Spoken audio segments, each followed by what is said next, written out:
Amos has already established himself as a popular and outstanding teacher. He teaches courses in European and modern Jewish history, European Jewish intellectual history, history of anti-Semitism, history of the Holocaust, and so forth. Published articles on the development of the science of Judaism, which we're going to hear something about today. And he's working on a book entitled Discipline in the Age of Pleasure, The Birth of Jewish Studies in 19th Century Germany. This promises to be a major study of the emergence of Jewish studies as a field. He went to Princeton for his undergraduate degree. He received his PhD from Berkeley and has since already won very prestigious honors and awards. And we're thrilled to have him with us at CJS. Please join me in welcoming Amos Bitzan.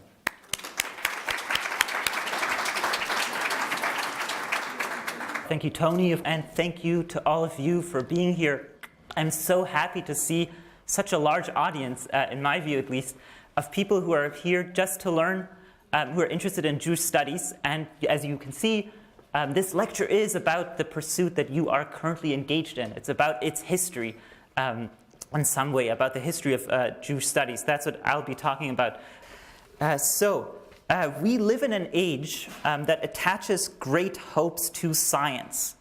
Many of those hopes are vested in the promises of scientific inquiry to improve the human condition by, say, curing diseases, by safeguarding our food supply, and simply by improving overall living conditions of humanity. And those are just a few examples. I want to take you back to a time and place where science also aroused grand hopes, but of a different kind. So today we'll travel to the German lands of the 1800s, the early 1800s, where intellectuals saw science as an elixir, or as a cure-all, as a solution, specifically for the problems posed by the new political, social, and cultural conditions that seem to be turning their world upside down. 1800 is sort of where we're starting. You'll recall that not very soon, not much earlier than that, the French Revolution took place.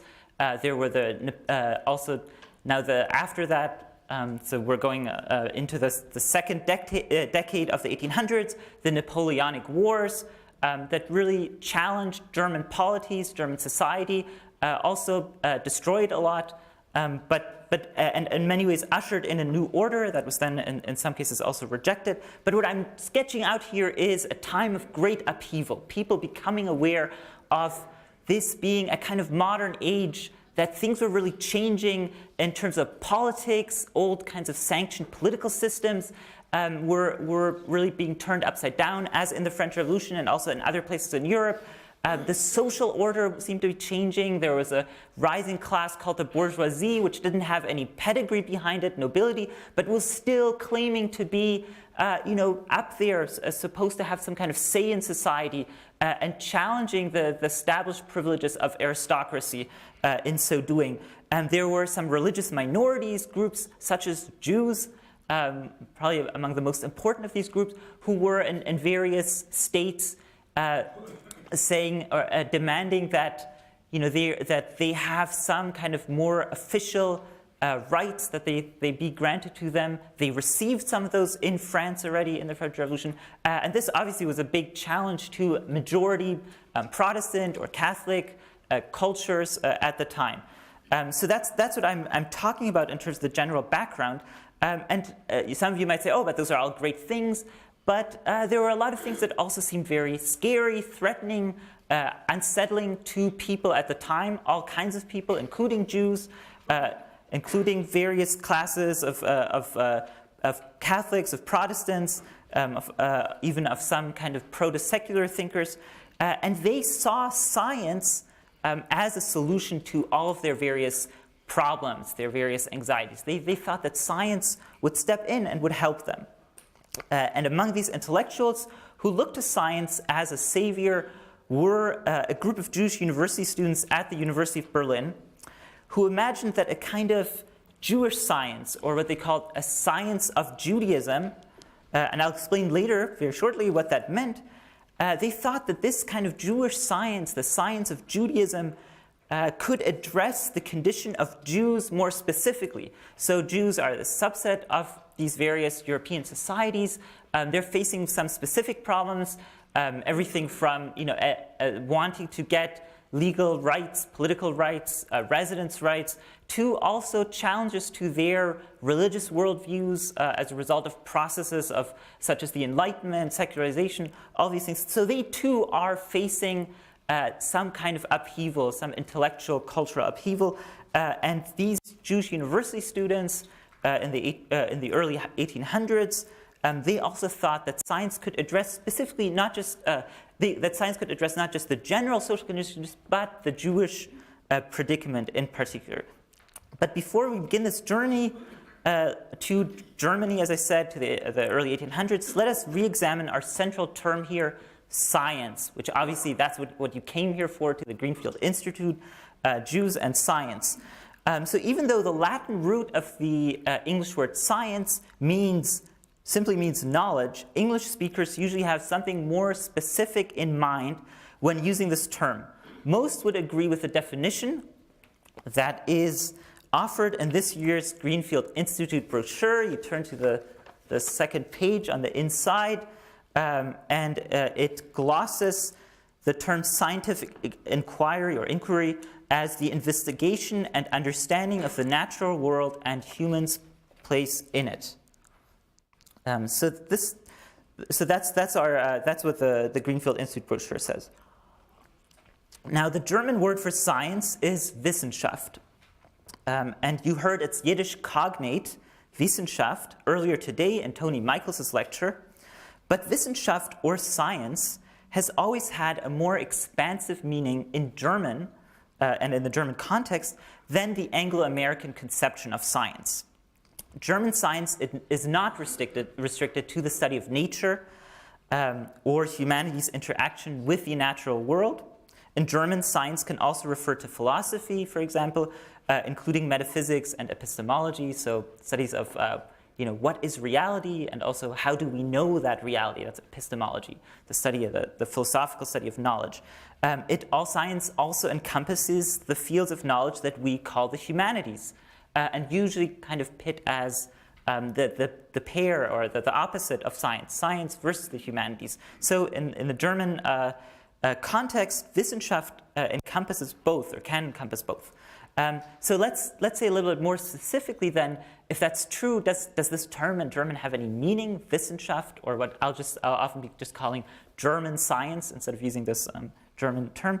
So when you go to the German context, the term Wissenschaft, there are basically two ways in which you can use this. You can talk about Wissenschaft or science with a capital S in an abstract way. And then what you would be talking about is a set of practices and also ideals or values for acquiring rigorous knowledge. Obviously you might say, oh, what makes something rigorous? That depends on intellectual communities who define that. In this time, the 1800s, they had a conception of what rigor meant, but it was also one that they were debating, they were thinking about it. So that's one sense, some kind of, and you can see that this doesn't have to be only studies of the natural world. This could be, you could be studying anthropology and still say, have some kind of conception of some kind of set of practices and ideals that give you, in that field, rigorous knowledge, what you would define as rigorous knowledge. So that's Wissenschaft in one sense. The other sense of it is in a more particular kind of definition, where you're really talking about a specific field of study. So in the English usage, actually, there is such a term as, or such a phrase as, he made a science of hair cutting. So you're using that term science really to mean, some kind of expertise. So the second German sense of Wissenschaft, it's a little bit closer to that.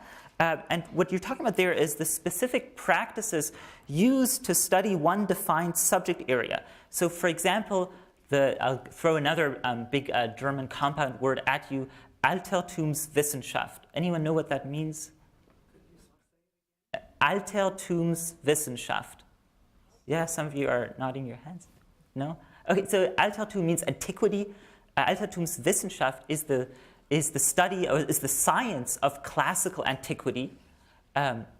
So what we're talking here about is basically what we call classics, right? But in German, that's a science. So when you're talking about science in that sense, Wissenschaft in that sense, you're talking about, in a specific scholarly subfield, you have all these methods, all these standards that you use to evaluate evidence. And so so Wissenschaft can also refer to that kind of particular instance, a particular branch of learning where you'd talk about it as being involved in producing rigorous knowledge.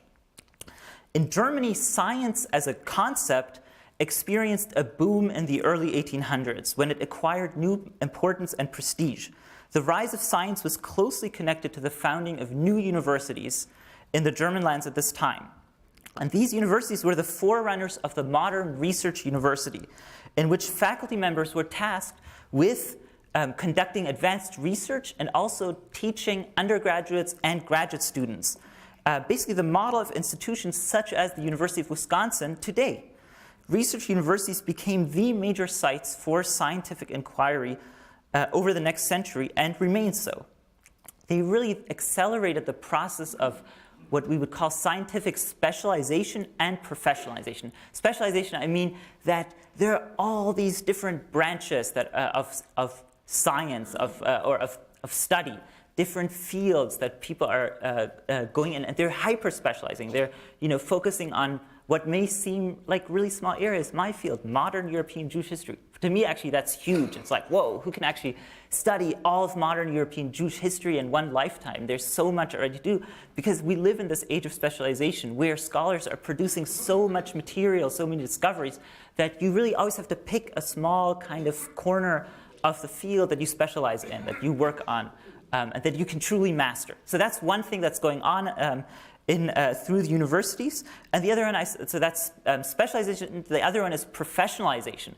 So what that means is, and to you that might seem obvious today, but it wasn't at the time when it was first happening, is that if you want to be a scientist or a scholar, a real scholar, not just a dilettante, like a person who does this as a hobby, you have to be at a university. You're going to be a professor, a teacher at a university, which is paying you to teach students and also expecting you to do research, to do advanced research, and that research will then inform your teaching also. So, and in order to be able to do that, you need to get a PhD. So you need to become a professional, a licensed kind of professional, who's approved by a community of peers. So these two things are taking place in Germany really in the 1800s and are accelerating then. And they're crucial for understanding also some of what's happening with the Jews, this particular group of Jews that I'm talking about today, who founded Jewish studies. So I mentioned that, there are these Jewish students. First, I have to back up here too. The early 1800s were really the first time that a significant number of Jewish students entered German universities. In fact, there weren't many Jews at European universities or any universities at all, except for at some Italian universities. They were allowed to study medicine, and there were other medical faculties. So medicine was really the forerunner of all sort of the one field where Jews could enter the universities, but they really didn't in any significant way until this time period. And these Jewish students were also inspired by the rise of science, Wissenschaft, and they came to the universities to partake of it. In Berlin specifically, a group of Jewish students at the newly established university there, it was a very new university, it formed this group called a science circle, Wissenschaftszirkel, which met regularly in 1816 already to hear lectures by its members about scientific topics, but somehow connected also to Jews, to Jewish conditions. And they were friends, that's why they got together, they were supporting each other. But eventually they renamed their group, and they called it the Society for the Culture and the Science of Judaism.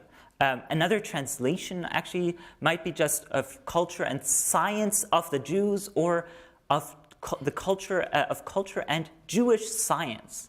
So all these translations are possible, and in fact, all of them, to some extent, refer to something that they meant. These are all meanings that these members of this group intended. So what was this science of Judaism? What were they talking about? What did they mean by this? What did they hope to accomplish? So these individuals, they were just a few, a group of about 5 really active members and 20 kind of loosely connected people. They had 4 interlinked goals. So their first goal was that they wanted to showcase the achievements of Jews. And specifically, they wanted to do this with an eye to debates that were happening in Germany at the time, and all the German lands, about what we call emancipation, the process of granting Jews political equality of some sort, of granting them permanent residence rights, so that it wasn't just that, oh, this generation, so you were born here, but you have a limited kind of permit to stay in Berlin, you can't get married here, you can only work in a certain kind of profession, all of these kinds of things, these kinds of restrictions, and I said political rights, abilities eventually to run for some kind of office, or all of these things. There's a debate happening in the German lands at the time. Jews were excluded from these rights, and sometimes the grounds were that Jews were simply not capable as a culture of partaking in these privileges. So one of the first goals then of the science of Judaism actually was to showcase achievements of Jews that would challenge those stereotypes, that would say, no, Jews are intellectual and they've done great things in the past and are capable of, they have great potential, so they should be emancipated. That's number one.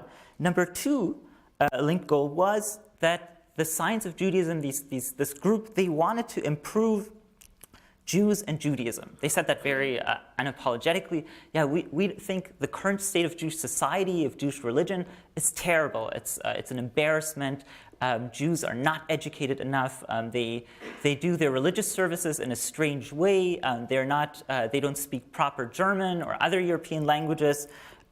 So we need to improve the Jews and Judaism, and we can do that by fostering in them knowledge of Judaism that's based on history and philosophy and philology. So that will give us this knowledge that we can then use also to, for example, reform Jewish worship, to change it, because we can go back in time and see how things were. They were better. That was the assumption of many of them, and we can go back to that time and change Jewish services, for example. So that's the second goal. The third goal was to study Judaism scientifically, to study it using a Wissenschaft, as an academic field of study. And this is why this moment, this group, marks the founding of the birth of modern Jewish studies, of academic Jewish studies of the sort that I'm engaged in today, and my colleagues here, many of them who are talking to you today at the Greenfield Institute. This is one of their main academic fields, and so this group founded that field. And the idea there was really that science Wissenschaft would help us to contribute to our understanding, our meaning in very broad terms, our understanding of humanity through the study of one segment of it. So by studying Jews and Judaism, you can learn something about all of humanity, or you can learn about a part of humanity, and then everyone else would study other. Lots of people would study other groups, and altogether it would add up to some picture of humanity as a whole. So that was a kind of universalist aspiration behind the science of Judaism that these people embraced. And then lastly, the fourth of these goals was that the vision that they had was that the process of scientific study, so the process of engaging in scholarship about Jews and Judaism, and I'll explain a bit. I haven't said too much about what that actually is. And it's a lot of work on history and philology. I'll explain what that means also.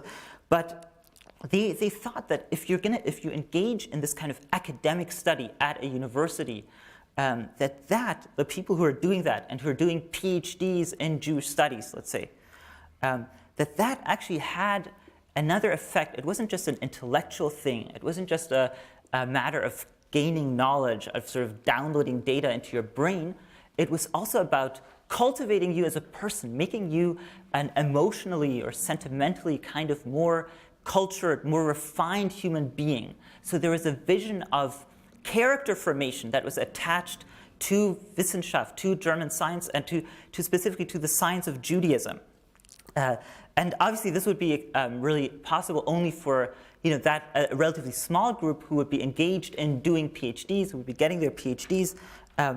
But they also thought that these people would all be teaching. They would be giving public lectures, such as people do at the Greenfield Institute. They would be writing books, some of which would also be for a wider audience. And through that, they would contribute to really cultivating Jewish society as a whole.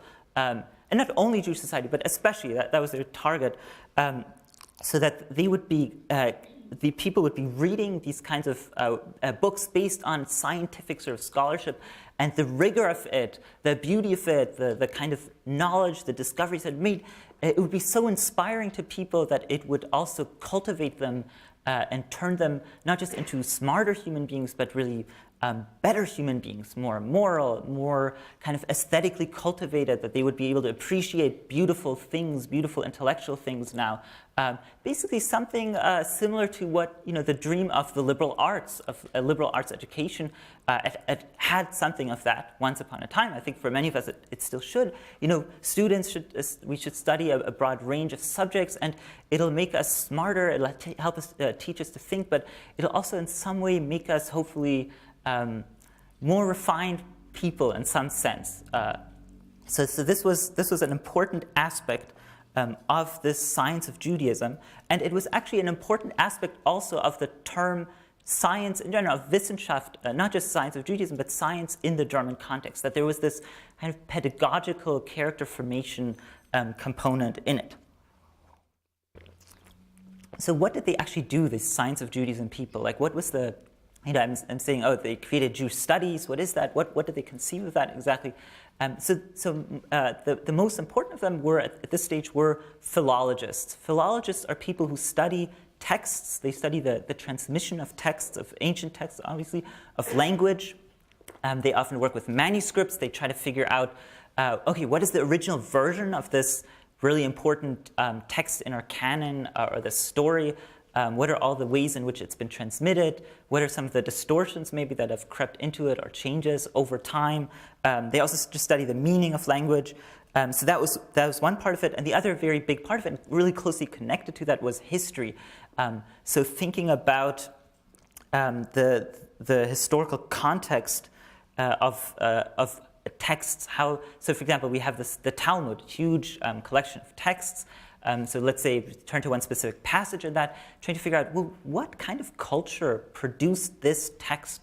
When, who was behind it? What kinds of social conditions were the people living in? That's all part of this field of Jewish studies. Also, a much more basic thing is to figure out, okay, so there are all these, for example, Jewish liturgical poems. They're called piyutim. Some of them are recited in the synagogue on certain holidays. Do we know who actually wrote those at certain points? It's true that it says they're often attributed to particular people, but can we rigorously date that? Can we provide some kind of verifiable evidence, some other corroboration of who authored that, and what that person intended with these things, and then what the larger social context of that was? Dating things is really important. So all of this kind of stuff is what the science of Judaism was hoping to do in the actual scholarship, in their actual science that they were planning to do, that they wanted to develop at this time. So to look at that more closely, I will turn now just to one key figure in this, whom I've highlighted here. This man Leopold Zunz, who emerges as really the founder of modern Jewish studies. All the other members of this group don't end up really taking it much further. Some of them, actually, one of them, a very brilliant person, Edward Ganz. He was a student of the German philosopher Hegel, if you know him.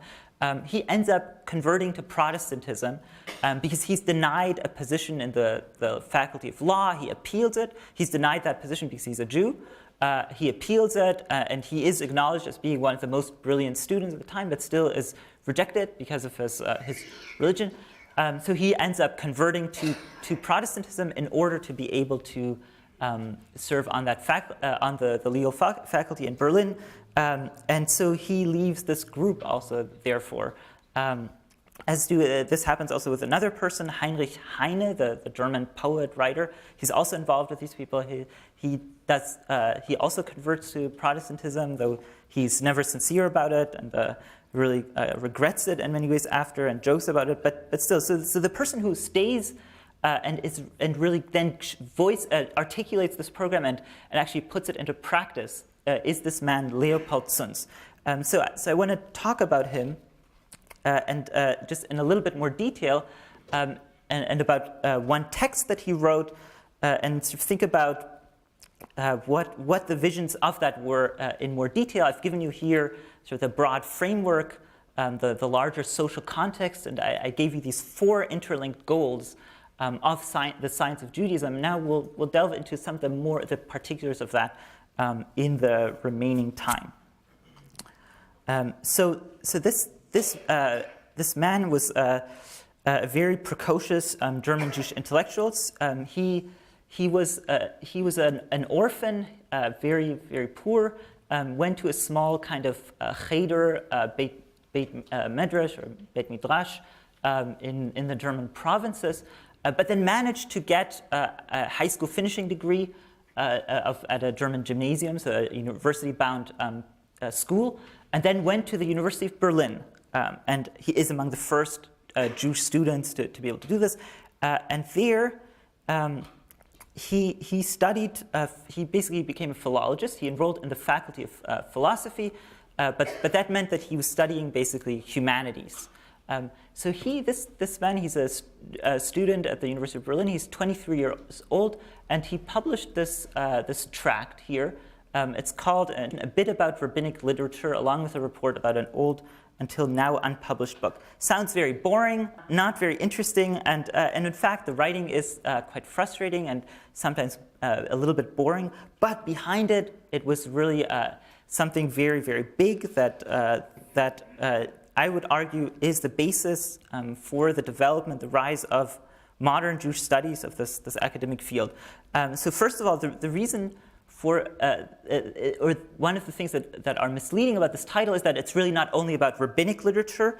Rabbinic literature, we usually say, are things like the Talmud or halachic literature, but what he really meant was all of Jewish literature, everything that Jews had written, and so he was talking about that. And what he was sketching out was a vision he was making a pitch for the independent existence of an academic subfield of Jewish studies. So he was saying to the university of his time and the intellectual audience of his time, look, you guys are everyone's involved in various fields of study. I think that there should also be a kind of department, or there should be such a field as Jewish studies. And this field should be its own independent field. It shouldn't be just something that, a Protestant theologian, someone who wants to become a pastor, they have to study a year of Hebrew or 2 years of Hebrew. So there'll be like a little thing, and that will be the extent of Jewish studies. It'll really be only about something that is useful to that pastor in terms of the linguistic training, and not even that, and they don't really care about it. No, he's saying we should make a new field called the science of Judaism, or Jewish studies, we would call it today. And it's a huge field. It can be it's a really important field, and it should be a regular part of every university. There should be professors in this field. There should be graduate students in this field, and this was really something that was shocking for the time. It was not something that anyone thought was made any sense. Meaning, a German Protestant intellectual at this time would have laughed at this, because it seemed arrogant and it seemed strange. Like, why devote so much attention to this group who have been bypassed by history according to the stereotypes of time? And really, why should anyone study Judaism in such great depth when, we are all Christians? That I'm ventriloquizing here, a German Protestant speaking circa 1820, let's say. Why is that of interest, basically?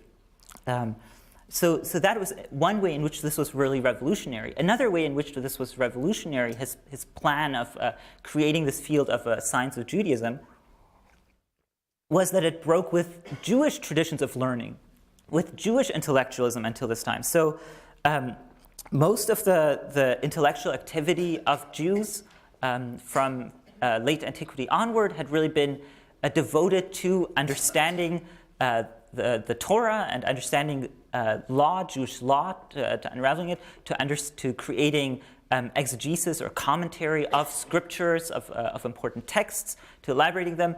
To some extent also there was a tradition that grew in the Middle Ages of Jewish philosophy, but there really wasn't a long-standing tradition of Jewish historical scholarship. There were a few kind of prototypes, a few instances, but there was very little that Jews had published about, say, well, who wrote this, as I mentioned, who wrote that particular poem in the synagogue, or when was the Talmud actually written, or when, let's be more modest, when was this particular passage in the Talmud written and where, or asking, what was the social context of Maimonides, the Jewish philosopher's major work of philosophy, what led him to write this, all these kinds of questions that historians deal with.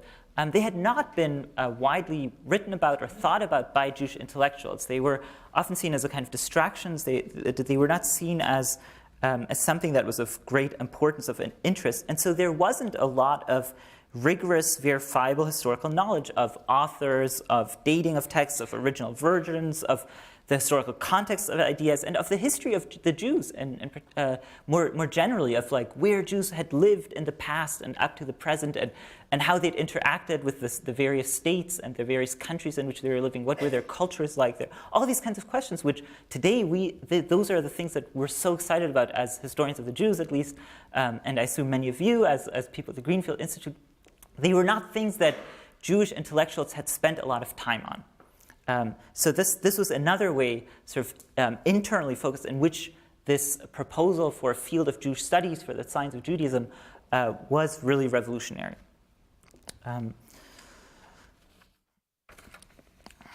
So what Leopold Zunz did in this text that he wrote, something on rabbinic literature, was to say, was really to go against the prevailing conception of his time that basically said there's no intellectual value to Jewish thought from antiquity to the present. So, that is what most Christians of the time would have said. There's no reason to study this Jewish stuff, as I mentioned earlier. And actually, many educated Jews, meaning Jews who were starting to assimilate and who were attending universities, also studying, say, law or medicine at this time, they also, some of them felt that way. They thought, well, whatever our ancestors did in the past, it's not really that important or that valuable. It definitely doesn't compare to what German philosophy today is producing. It doesn't compare to the enormous advances made by Immanuel Kant at the end of the 18th century, or by Hegel, another German philosophy, in the 1800s. So this was the prevailing conception. But this man, Leopold Zunz, wanted to persuade the reading public that the organized pursuit of the science of Judaism as a modern academic field would prove the opposite.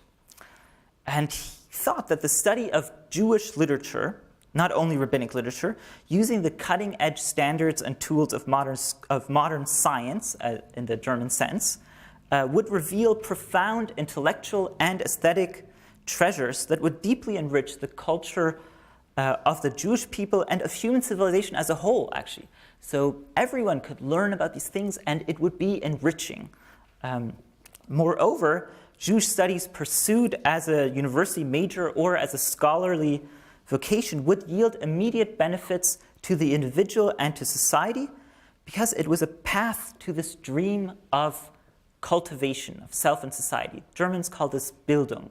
Another translation for that would be formation. So he was saying in both of these ways that, that it had this, could produce this really important knowledge, and that it would also be cultivating, as I mentioned in my introduction, of character. It would make you a better person in some way. But making this argument that that this was possible, that you could become cultivated through Jewish studies, and also making the argument that Jewish studies should exist as an independent subfield that had a permanent home in the university, was a very tall order in his day. So how did Zunz do it? As I mentioned again, most people thought would have thought that this was ridiculous. Well, first of all, he was quite certain about the ultimate knowledge that Jewish studies would produce. Sunz pointed out that his contemporaries, Jewish and Christian, seemed only interested in understanding Jews as objects of philosophical abstraction, what he calls they only want to know Jews theoretically, or they only want to think about them in terms of the laws that should be passed to restrict Jewish residents, or they thought that Christians had some kind of conception of Jews, so they could study Jews from a kind of Christian perspective as this superseded group inferior to Christianity, or people were sometimes interested in the economic costs or benefits to the state of having Jews in a given country. But what he wanted to do through the science of Judaism was to combine history, the study of history, literature, religion, the arts, and philosophy, as well as law, economics, and politics, to really penetrate into what he perceived as the core of Jewish civilization, what he called its Geist, or its spirit, its mind, its soul. This word, again, has multiple translations. I'll probably keep using this German term, but just remember this term Geist, it means sort of the essence, the spirit, the intellectual kind of core of Jewish civilization. But getting to the Geist, and here you don't have to read all these things, but sometimes I'll highlight these passages from his writing, from this essay. Getting to this Geist, to the spirit, required the achievement of total knowledge of the accumulated intellectual output of Jewish civilization from antiquity to present times. So literature here as a term meant all the writings that had been produced by Jews, whether they were literary, philosophical, legal, exegetical, mystical, scientific, theological, scientific in the sort of natural nature kind of science way, theological or ethical. So, and then he made this catalog in this essay of all the contributions that Jews had made from antiquity to really close to modern times in fields ranging from astronomy to zoology, everything in between. So he said, if you study these systematically and you use textual and historical criticism, you really use these rigorous methods for studying them and dating them, then you will glimpse this Jewish Geist. You will have a vision, a kind of revelation. He described it in almost mystical terms in this passage. I want to highlight this. So he says, so once you have this total knowledge of its progress as a civilization through all eras, that's what you get through science of Judaism. I'll skip this. He says, he's describing this scholar, the scientist, how he studies Judaism.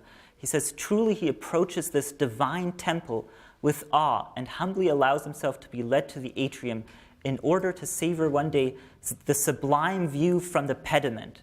So he's imagining the scientist or the scholar of the science of Judaism who's studying Jewish history sitting on top of this temple, on this roof, and sort of having this vision of something amazingly beautiful, divine, which is all this scholarship about history, and getting through that some kind of glimpse of what the essence of Judaism and of Jewish civilization is, and that was the goal, the ultimate goal.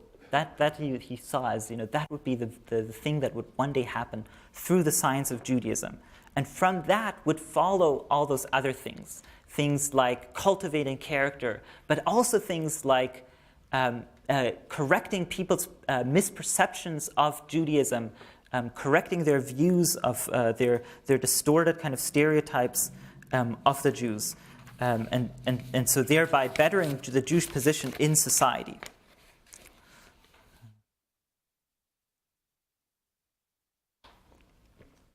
How am I on time? So I'll take so I've sketched out now this vision. I want to just test your patience a little bit more, or try your patience by just showing the challenges of that. So I've said, this is the thing that he wanted, what he wanted to achieve, this great thing, but the challenges of that, and also what really motivated, what inspired this man. Ultimately, like what kind of things, what we're doing now is as history of this person, so figuring out what his context was also in the more specific sense. So one thing that we have many of his letters from this time that he was writing to this mentor of his, and we can see where this dream of the science of Judaism arose. It arose in Berlin in 1815, and he was in Berlin, and he started giving these sermons at a synagogue that were tracking a really huge cross-section of Berlin Jews. And he described them in this really funny way. They were all there for Yom Kippur in this temple, and he says there were baptized Jews who have returned to Judaism. There were proselytes. There were Jews who are worse Jew haters than born Christians. There were Jews indifferent to both religions, didn't care about Judaism or Christianity, and a new generation that does not know what it is. And maybe half a dozen truly enlightened Jews, obviously including himself. So this is what he encountered, and he was coming from the German provinces. He was coming from a much smaller town, and he was really shocked by this. And he saw the science of Judaism, Jewish studies, as a way to reach these kinds of Jews. They were many of them university students and professionals who had grown indifferent to Judaism. So that was one of his contexts that stimulated the project. The other one was his context at the University of Berlin. And there he studied with this man, among others, who was the most important classicist of his generation, and who's widely appreciated, and really defined the field of the study of Greek antiquity and Roman antiquity, but especially the Greeks. And he's a symbol for the German obsession with the Greek past, with Greek antiquity that flowers in this time period and continues to function for the rest of the century. So this was his teacher, and he got a lot of tools from him, a lot of how to approach classical studies. But you might ask, so what about, how does this Jewish stuff fit into this? And this was where the problem really lay. So this man, Wolff, who's not Jewish, he was a Protestant, he was a German Protestant, of course, he had founded this new approach to classics that presented that field as the dominant path to knowledge of the spirit, the Geist of the ancient Greeks, and thereby to true enlightenment. So basically what he was saying is that to everyone, he was saying, if you want to be a truly cultivated, smart person, if you want to consider yourself an intellectual, you want to consider yourself someone who has, a good character, who's truly a member of the intellectual elite, you must study the ancient Greeks. You have to study Greek grammar and all its particulars, and you have to know everything about Greek history, Greek architecture, Greek art. You have to spend years studying that. That's the only way. And he really made that exclusive to the Greeks. He said, really, true enlightenment, as he called it, can only come through the study of the Greeks, because they are the greatest civilization, the ancient Greeks, that ever existed in human history. So we have to study them and be enriched by that. But Sunz was arguing that you can achieve a similar kind of effect of cultivation by doing Jewish studies, by studying the Jewish past. And that was, again, that was a really big challenge. This man, Wolff himself, had rejected these kinds of ideas already in his writings. He basically said, if one may say so, in the spirit of the ancients. So he's here assuming that spirit of the ancients, saying, like, I share that spirit of the ancient Greeks, that's what he means by the ancients, who proudly looked down on the barbarians, as less cultivated classes of human beings. And barbari meant the ancient Hebrews, the Persians, all these other groups. They were barbarians. They were just not worth studying. The Greeks were not interested in them, and we're also not interested in them. That's what he said, this man. He also wrote that the Hebrew nation never worked itself up to that level of culture that would allow one to view it as a scholarly, cultivated society. So he had a very dim view of the ancient Jewish past, and he certainly didn't think any more highly of what happened after the rise of Christianity in terms of Jewish intellectual creativity. So this is what Sunz had to go against. He had to make an argument against that. And the way he did that was he adopted many of Wolff's terms. He stayed within some of the key assumptions. There are technical terms of what defines a literature, but he tried to show how the Jews actually, in many ways, what they were doing, it was very similar to the criteria that Wolff himself had assigned to the Greeks. And another kind of play is something that he had to do, in that he actually agreed with this man Wolff that the ancient Hebrews, meaning biblical period, they really were not that impressive, those people. The only reason that the Bible was important was because of religion, but if you just measured it according to its intellectual value and aesthetic value, it wasn't as impressive. But, he said, what came after in the post-biblical period, the Talmud, and long after that, medieval period, poetry, medieval Jewish poetry and philosophy, all that was truly impressive. So it was kind of a gambit. In chess, there's something like a gambit. You offer, someone offers you a piece to take, and you take it. You kind of bite into that assumption. That's what he did. You accept it, but that allows you then to gain some kind of advantage for your own argument. And he acknowledged also that Jews had themselves been cultivated by the Greeks and by other peoples, and that is why in the post-biblical period they rose to new intellectual heights. So they'd been cultivated by this alien education, and this is why they eventually also rose to a position really worth studying ultimately. And then in this text, he said, it was only because of the religiously motivated biases by Christians that post-biblical Jewish literature had never been systematically studied. And he gave his audience just a specific example of an obscure work that he had found, that he had discovered. No one had really published on this ever before. He had found the manuscript of it. And it was a book called The Book of Virtues by a Spanish Jewish philosopher from the Middle Ages. Interestingly, it was something about education. It was about how to become a truly cultivated person. But he described this work, and he said, look, here's an example of this medieval Jew, but who was extremely cultivated and well-read in the philosophy of his time. This text that he produced is a really beautiful text. It's a really great work. And so here's an example of something that's been ignored. No one knew about it. But through Jewish studies, through the science of Judaism, we will bring to light so many more of these kinds of treasures of the Jewish past. And we will show the value of Jewish literature, of everything that has been done to it. And that, in turn, will have the effect of changing the Jewish culture of the day. So Sunz was convinced that Jews didn't know how to read properly. They were immersed in kind of reading that was too legal, too legalistic, but that the science of Judaism would encourage them to read in a broad philosophical way, in a historical way, and that this would also improve intellectually, and this is one of those four goals.